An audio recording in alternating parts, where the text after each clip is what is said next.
Hey, Diamonds, what's going on? So I finished up my binge watch over there on Hulu watching Secret Lives of Mormon Wives. And I just finished episode 7 and 8. And baby, So, you know, Jen Affleck, right?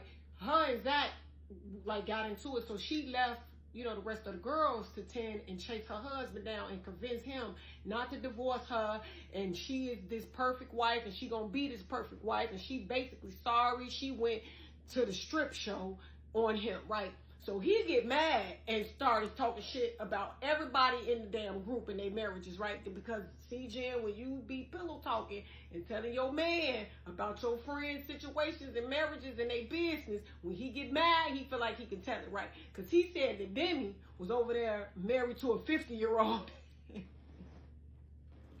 And 50 is not old, because I'm only like 3 years from 50, right? So 50 is not old, but that is old compared to you, Demi. He said you married to a 50-year-old bitch. And then he said that Jesse cheated on her husband.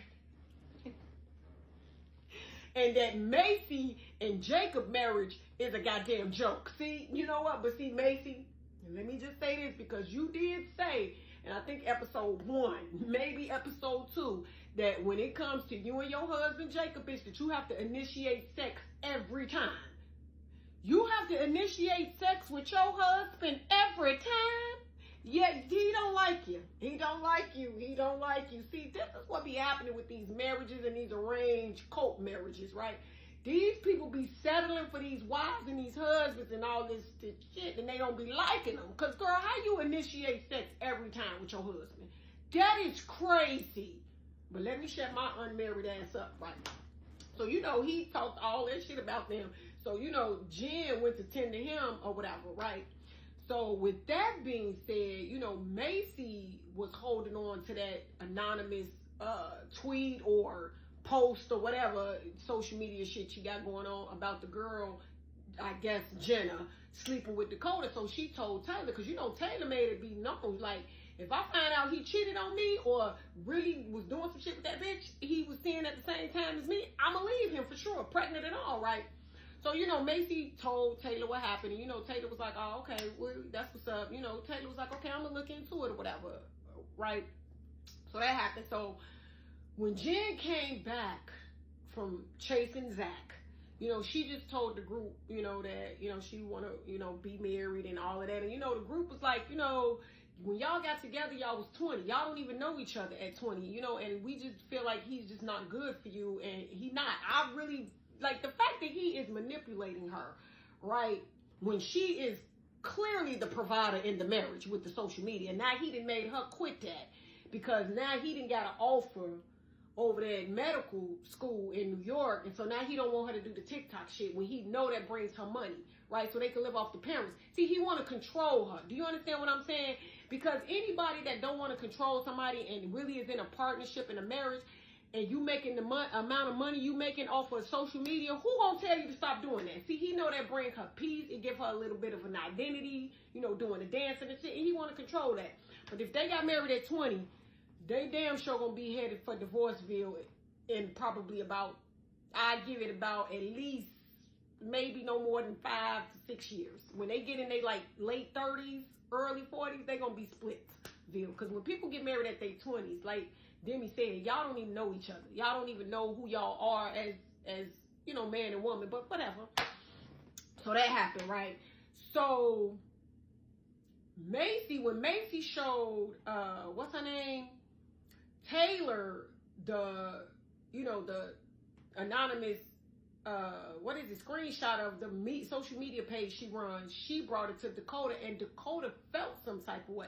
Because, you know, Dakota like, damn, you know, every time, you know, because he telling Taylor this, like, every time we arguing shit, you always tell me how you gonna leave me and you ain't gonna marry me. Bitch, every time we argue, you don't never say how you want to fight for us, you don't want to do none of that shit. You always just arguing and saying how you gonna leave me, and I don't like that shit. So now he mad at Macy, right? Meanwhile, you got Whitney over here. She done found out she pregnant. This nasty bitch put her piss test inside of a cake to make this announcement. You put your piss on a stick inside of a cake to present to your family that you pregnant? Yeah, okay, right. So anyway, so Macy and Dakota met up, right? Because, Dakota was like, listen, Macy, I understand your feelings towards me, but, you becoming a problem in my relationship, bitch, because every time I turn around and me and Taylor is in a good spot, here you come shit up with what you got going on and telling her about what I'm supposed to be doing. And, Macy was like, well, yeah, that's my friend. I'm going to tell her, if I find out some information that you ain't doing her right, I'm going to tell her, just like I want people to I want my friends to tell me if they find something out about my husband. Dakota was like, yeah, that's all fine and shit, but she pregnant. Let her enjoy her pregnancy and stay out my business, right? Because you f***ing it up, right? And Macy was like, no, I'm not going to do that, right? So, what else happened? So, I'm missing something, y'all. Hold on. And so, what was I going to talk about? So Macy, she had like a launch of her baby mama lounge and shit. And she invited all the girls. And of course, Whitney didn't bring her ass to show support. Now, this is the one person out of the whole group that really rocks with Whitney. And you didn't bring your ass to the goddamn event to support your friend. That's because you wanted that attention. You knew they was going to be like, well, Whitney didn't come. And the spotlight would have been on you, bitch. But as soon as the bell rung and they had like she did the cutting of the ribbon or some shit, they all unfollowed her on social media, so Whitney felt some type of way. So by the time Michaela had a skating party, Whitney brought her ass to that, right, to do damage control, because she know wasn't nobody in the group messing with her, and she want to hold on to Macy, so she came and pleaded her case with Macy. I don't know if Macy really kind of took that and was like, okay, but that was just some narcissistic shit. She knew that was shock value. She knew she didn't come to that lounge party, so she came here to do damage control. Like, girl, bye. Do you understand me? Bye. With that being said, to end it off, right, because Taylor had her son and all of that, but Macy received a phone call, and that phone call was from Jenna.